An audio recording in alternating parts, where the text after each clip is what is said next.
शाह वली उल्लाह जैसा आदमी जिसकी मजार आज दिल्ली में है और हर आदमी माथा टेकने जा रहा है। यानी हम दुनिया की वो एक ऐसी कौम है, अपने दुश्मन और हमें अपने शत्रु का ज्ञान ही नहीं है, बोध ही नहीं है। ना आज था, ना पहले था, और आज भी हम कुछ चमत्कार के चक्कर में शाह वली उल्लाह की मजार पे जाते हैं कि जब तक इस देश में सनातनी अपने सरोकारों से, अपनी आस्था से, अपनी संस्कृति से, अपने संस्कारों से नहीं जुड़ेगा, तब तक उसको दुनिया मूर्ख बनाती रहेगी और वो मूर्ख बनता रहेगा।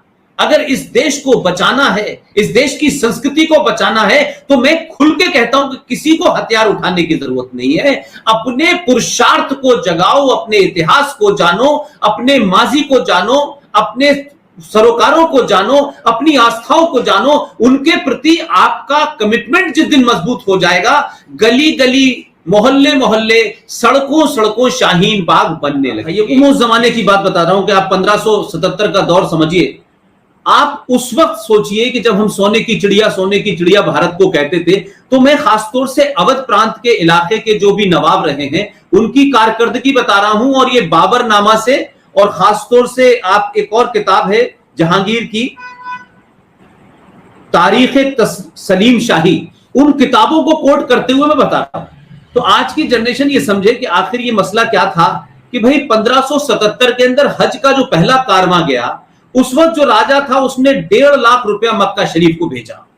अवध का जो पूरा इलाका है, जिसे आप गंगा जमुना तहजीब कहते हैं, उसी इलाके में अवध के नवाब ने करबला के लिए बहुत पैसा भेजा। वहां बहुत बुरी हालत थी, वहां बहुत गरीबी थी।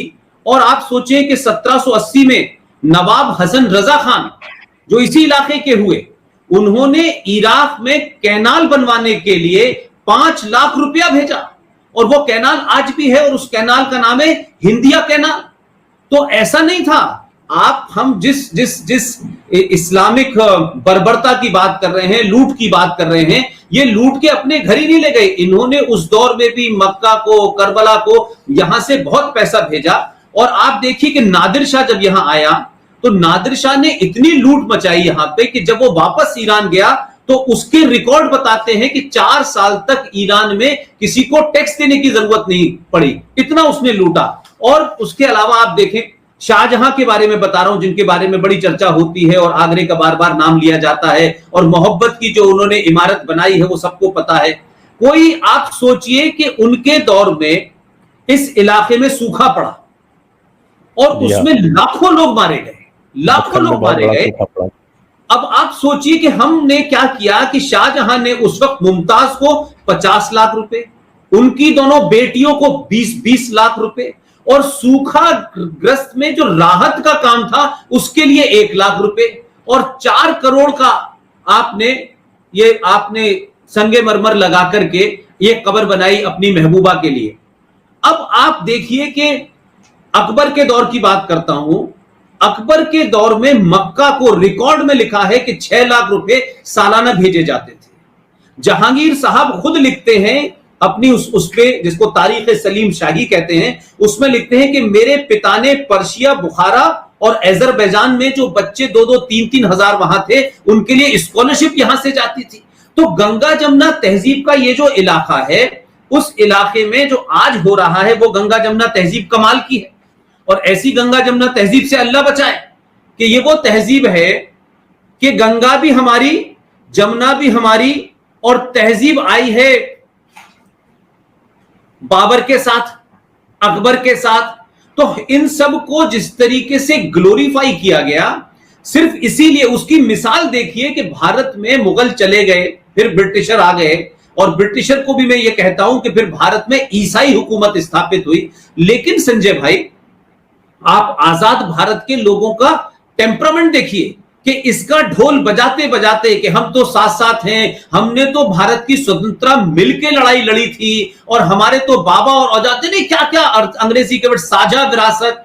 आप सोचिए कि 1960 में भारत के अंदर सबसे महंगी फिल्म बनी मुगले आजम। तो मुगलों को ग्लोरीफाई करने का सिलसिला खत्म नहीं हुआ, इसलिए कि हमारा हिंदुत्व जो था उसको तो आपने भक्ति में लगा दिया। कि बस भक्ति करो, भजन करो और बाकी भजन उल्टे सीधे गांधी जी सिखा गए। उनसे कहा आपको कुछ नहीं करना है, आपको तो इनका दिल जीतना है। जो दिल जीतने की परंपरा हमारे यहां पृथ्वीराज चौहान से शुरू हुई थी, वो आज तक नहीं खत्म होके दे रही। हम दिल जीतते जीतते दिल हमारा खत्म हो गया, लेकिन हम दिल जीत रहे हैं। तो ये जो बात आपने कहा कि ये जो गंगा जमुना तहजीब का जो इलाका है, यही इलाका वो इलाका है संजय भाई, आप तो मुझसे ज्यादा बड़े जानकार हैं, इसी इलाके ने पाकिस्तान बनवाया था। बिल्कुल, पूरे उत्तर प्रदेश और पूरे बिहार के ही मुसलमानों ने पाकिस्तान बनवाया। और ये कितने जहनी और कितने समझदार लोग थे कि इन्होंने पाकिस्तान बनवाया लेकिन गए नहीं। और पाकिस्तान बनने के बाद हमारे ऊपर और आपके ऊपर आज ये एहसान है इनका कि हम गए नहीं, देखिए हम यहीं रहे।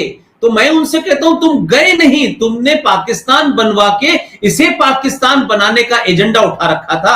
लिहाजा आज 70 साल में भारत जहां खड़ा है, 1947 से भी ज्यादा खतरनाक मोड़ पे खड़ा है। तो और लेकिन हम आज इस ढोल को बजाए जा रहे हैं और इस गंगा जमुना तहजीब का जनाजा या अर्थी सिर्फ हिंदुओं के कंधों पर है और दूसरों ने ठेका ले रखा है कि हम सेकुलर नहीं हो सकते क्योंकि हमारी किताब मना करती है। अब उनकी किताब महत्वपूर्ण हो गई, तब तक उनको बाबरनामा महत्वपूर्ण था, तब अकबर और जोधा इंपॉर्टेंट थी। तो इस समय के हिसाब से जो कुरान है, जो इस्लाम है, जो उसकी फिलॉसफी है, उसको जगह और इलाके के हिसाब से उसको कैसे बदला जा सकता है। तो आपने स्पेन में कुछ किया, टर्की में कुछ किया और हिंदुस्तान में आपको जमीन हमवार मिली। लिहाजा आपने जब कन्वर्जन भी किया तो अच्छा खासा बेचारा ओम प्रकाश था, उसे कन्वर्ट करके आपने नूरे इलाही कर दिया। जो भगवान दास था वो गुलाम नबी हो गया। तो कन्वर्जन भी आपने नामों के ट्रांसलेशन से कर दिए। लेकिन आपने एक और काम किया, गंगा जमुना तहजीब की इस ड्रामे में आपने कहा कि भाई देखो ओम प्रकाश, तुम अगर नूरे इलाही भी हो गए हो लेकिन ओम प्रकाश के अंदर जो डीएनए था, जो हरकतें थी, वो तो सनातनी थी। तुमने कहा तुम्हें क्या फर्क पड़ता है, अरे तुम पूजा करने जाते हो, चलो मजार पे चले जाना, क्या फर्क पड़ता है। तुम दिवाली पे पटाखे बजाते हो तो क्या फर्क पड़ता है। पूरी दुनिया में तो हम मोहम्मद साहब की बर्थडे को, शब रात को तो हम शोक मनाते हैं, दुआएं करते हैं और खुश होते हैं और हलवा बनाते हैं। लेकिन तुम्हें अगर दिवाली का शौक खत्म नहीं हुआ तो तुम भी कुछ पटाखे कर लेना। तो पूरी दुनिया में इस तरीके का पूरा एक ढकोसला हुआ। और फिर कहा कि सूफीज्म जो आया भारत में, एक मुगल एम्परर आक्रांता, वो अपने साथ में एक सूफी जरूर लेके आता था कि जो हमसे ना बदल पाए उन्हें तुम बदल देना।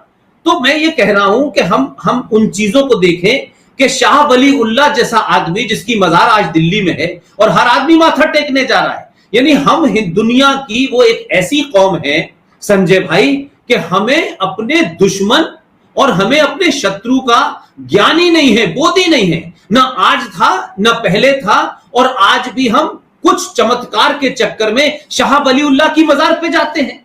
लेकिन शाह वली उल्लाह कौन था? इसने चिट्ठी लिखी थी अहमद शाह अब्दाली को कि भारत इस्लाम खतरे में आप आइए। तो ये परंपरा आज भी चल रही है।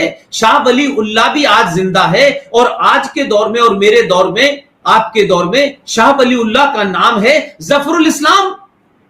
वो भी इस्लामिक देशों को। तो मेरा कहने का सेंस ये है कि कुछ बदला नहीं है, कपड़े बदले हैं और कुछ थोड़ा ढंग बदल गया है।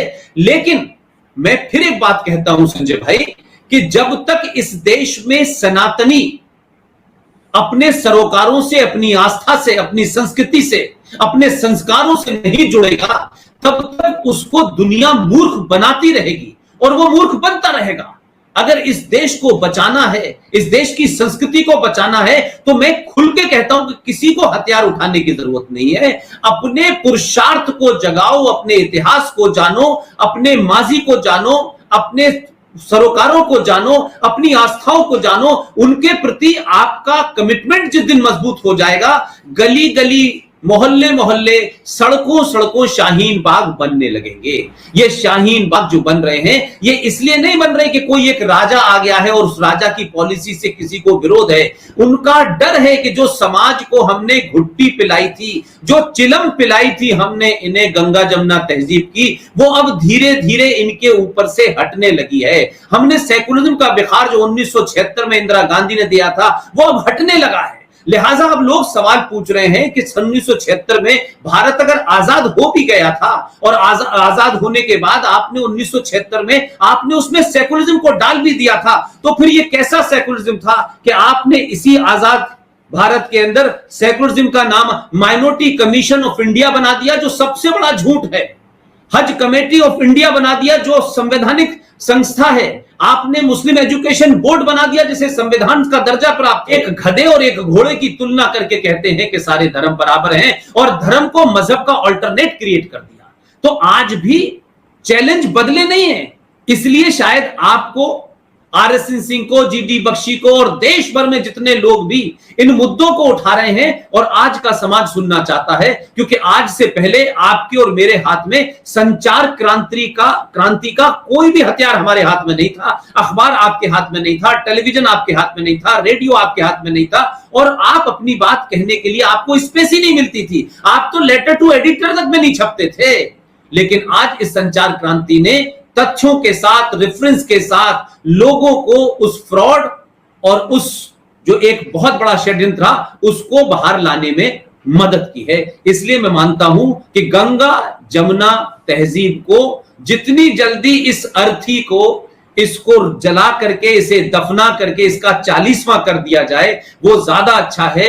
नहीं तो बहुत बड़ी ताकत में दुनिया के मुल्कों से मदद के साथ में जो फंडिंग हो रही है, इसका नगाड़ा जब तक बीता करा जाएगा, जब तक कश्मीर में निजाम मुस्तफा बसाने वाली हुकूमत उस मेजॉरिटी मुस्लिम स्टेट के अंदर जो जो जघन्य अपराध ये हैं वो भारत में करने की पोजीशन में जब तक ये नहीं आएंगे, जिहादी मुसलमान, इस देश का मक्कार मुनाफिक मुसलमान, चाहे वो संगीत में हो, चाहे शिक्षा में हो, चाहे इतिहास में बैठा हो, चाहे क्रिकेट में बैठा हो, चाहे हॉकी में बैठा हो, चाहे नाचने वाला हो, चाहे गाने वाला हो, चाहे उपराष्ट्रपति हो, चाहे जज हो, ये सब एक ही जगह हैं, सब एक ही एजेंडे में हैं। अलग अलग शब्दों में, अलग अलग स्टार में, कोई ताल बजा रहा है, कोई सूफी के गीत सुना रहा है, कोई बरेलवी है, कोई देवबंदी है, कोई अहले हदीस है, कोई तबलीगी जमात है, लेकिन सबका एजेंडा ये है कि भारत में गज़वाए हिंद जब तक नहीं हो जाता तब तक हमें भाईचारा हिंदू मुस्लिम की बात करते रहो। और जैसे जैसे केरला बन जाए, मेरठ बन जाए, मलियाना बन जाए, मुरादाबाद बन जाए, तमाम बंगाल में हो जाए, इस पे हम चुप